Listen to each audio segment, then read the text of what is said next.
All right, here we go. Blackout Day 2. It's Tuesday, May 16th. Today, again, man, listen. This is Mayhem Social Media Coalition. I am Carlson Mayhem, a representative of Mayhem Social Media Coalition. And I'm here, man, to inform. And our purpose is to inform. Simple as that. It's black speak, black thought, black action. For the purpose to making America great for all. By doing our part to make it great for us. And with that said, information is definitely something we want to pass on here at Mayhem Social Media Coalition. Knowledge is something we definitely want to pass on. And self-love is our mantra. That's our whole purpose.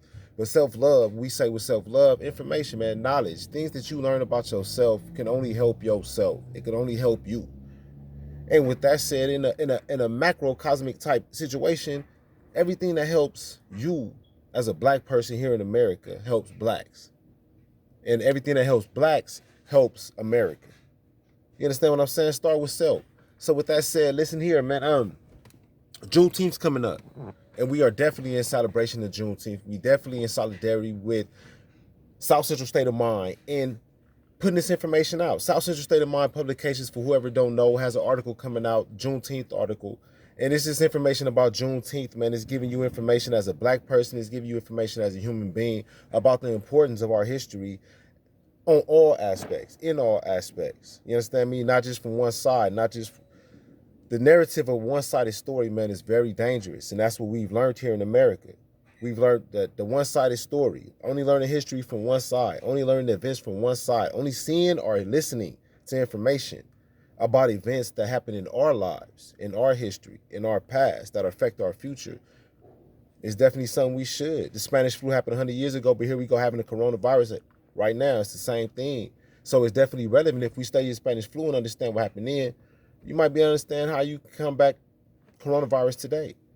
If you understand what happened in the racisms of yesterday, it'll help us with combating them today and stopping them from happening to our children, which is our main point.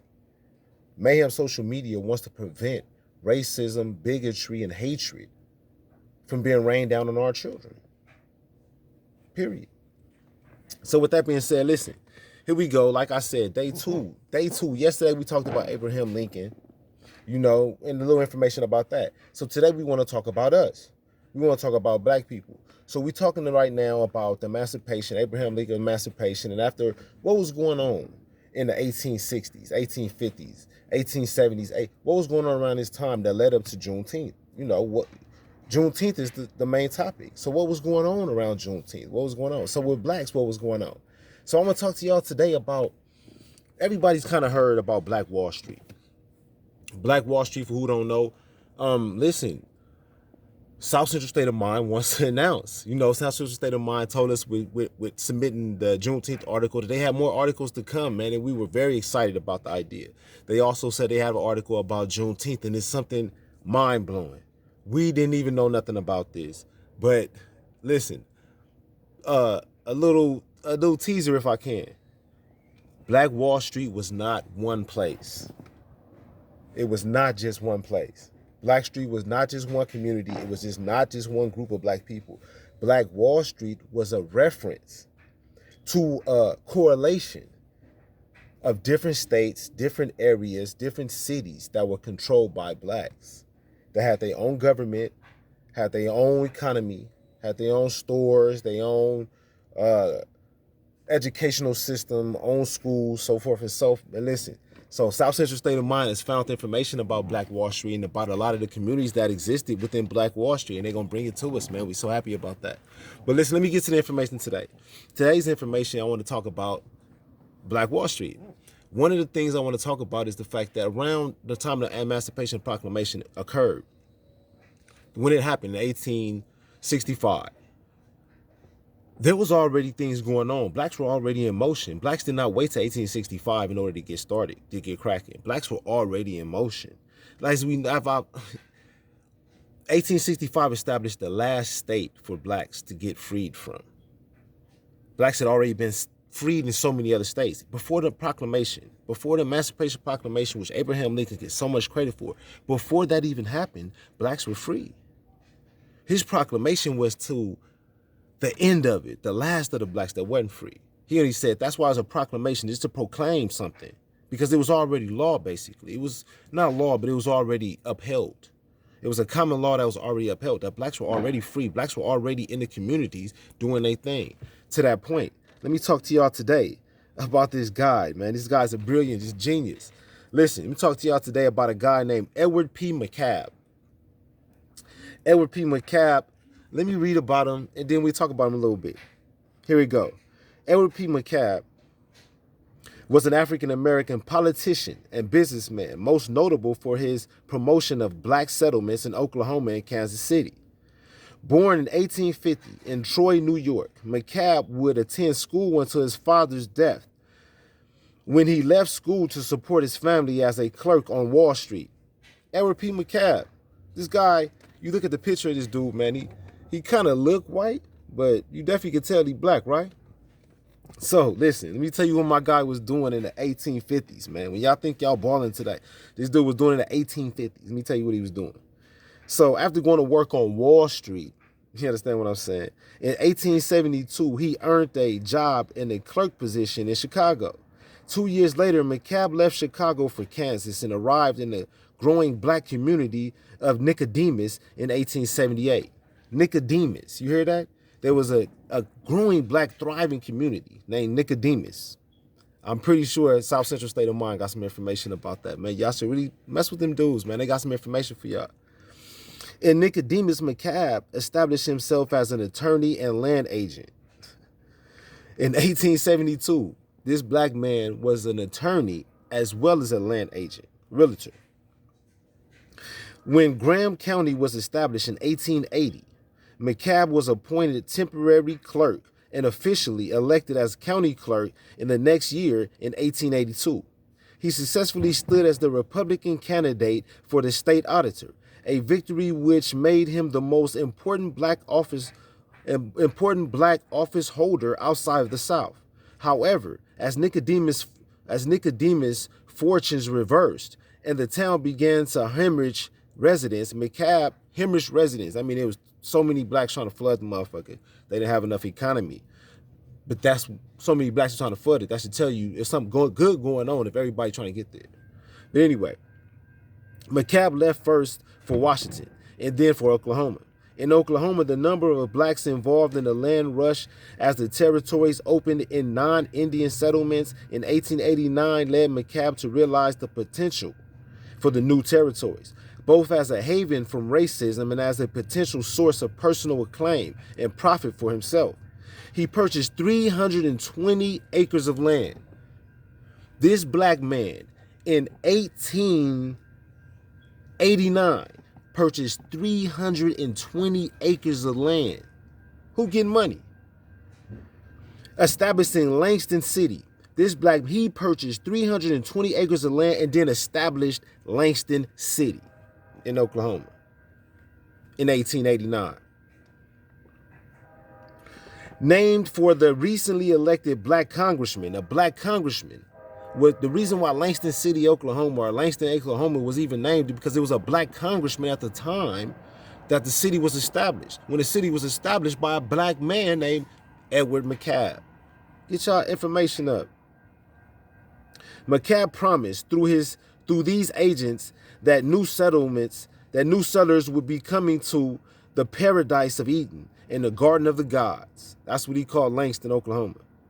And capitalized on the rapidly deteriorating conditions of the South, arguing, here the Negro can rest from the mob law. Here he can be secure from every ill of the Southern policies. The recruitment campaign was a success, and by 1891, the town had over 200 residents. Langston City was part of the McCabe's larger political ambitions. He hoped that broad African-American settlements in the Oklahoma territories would catapult him into a governor's office. This prospect was greeted with excitement by the black press and was condemned by whites and Native Americans. While McCabe was successful in promoting and inspiring all black towns in Oklahoma, between 1890 and 1910, 30 new all-black towns would be established between the time of 1890 and 1910. 30 black towns. Understand what they're saying, man. Let me read the rest of it. would be established between the times of 1890 and 1910. He would fall short of his political goals. Although he was able to help establish these 30 new towns, he fell short of his own political goal.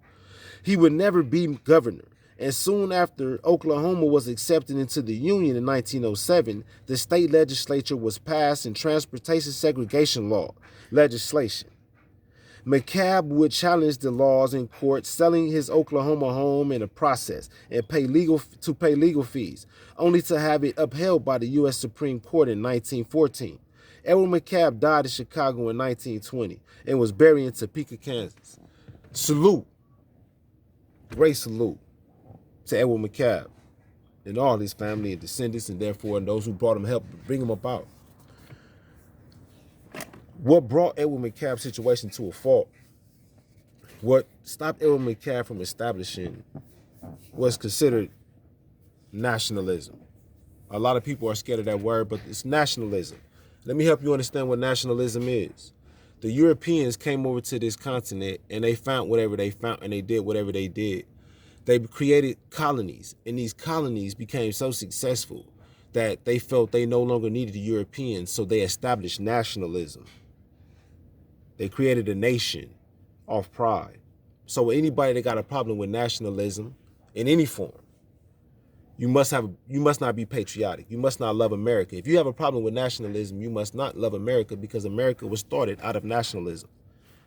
So let me go from that point to this. This dude McCabe, like so many other freedmen, organizational members, believed in nationalism. He believed in nationalism for blacks. He believed that blacks could find territory and lands that were open and can claim those lands. And then therefore establish their own government, establish their own currency, they establish their own economics, establish their own stores, cleaning stores, janitorial stores, libraries, educational systems, universities. This dude McCabe established, there's a Langston University today. Langston University is named behind this guy. This guy established a city, named Langston City. Langston City was named after the governor at the time the mayor at the time that was established to that city. That's where Langston comes from. That's why it's not named McCabe, it's named Langston.